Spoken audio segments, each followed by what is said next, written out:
Ini katanya orang nih, jamaah tabligh nggak bisa ngajar nih. Ustadz lagi ngajar apa Ustadz?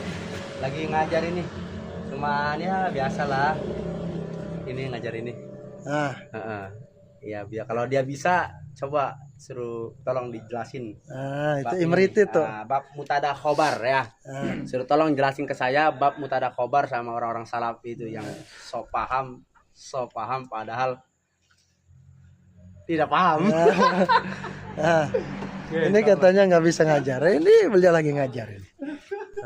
Bismillah wassalatu wassalamu ala rasulillah wa ba'du. Itulah video yang mungkin saya terpaksa untuk berkomentar ya, karena secara garis besarnya itu adalah suatu kesombongan yang amat luar biasa dan tidak perlu dipersombongkan. Sebuah ilmu itu adalah sesuatu yang perlu kita amalkan, lalu kemudian kita infakkan dan mengajarkannya, bukan justru hanya untuk kesombongan yang menunjukkan kebodohan itu sendiri. Jadi saya sendiri itu mengajarkan mubtada khobar kepada anak kelas 2 SD.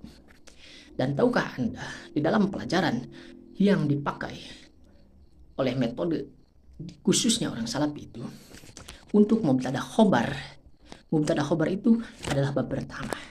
Di antaranya adalah dalam kisah Rasulullah. Kita tidak berbicara tentang jurumiyah, Gailani, Imriti dan lain sebagainya, tapi karena salafi yang disebut di situ dan dianggap tidak memahami bahasa, maka saya tunjukkan salah satu referensinya. Ini kitab yang sangat populer, Mukhtasarul Jidan. Kita kesampingkan dulu, dan saya akan memberitahu salah satu kitab yang kita pelajari diantaranya dari orang kalangan salafi adalah Durusul Lughah, dan mubtada khobar adalah pelajaran pertama. Mubtada khobar adalah pelajaran pertama.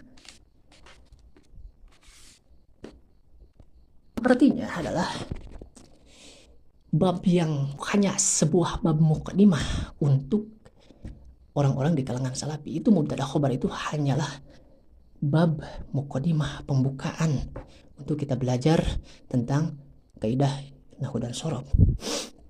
Mohon maaf sebelumnya, bukan untuk bermaksud memperkeruh suasana, tapi saya hanya ingin mengingatkan bahwa kita sebagai seorang muslim, kita hilangkan saja perbedaan-perbedaan pendapat yang hanya sistemnya adalah furu'iyah.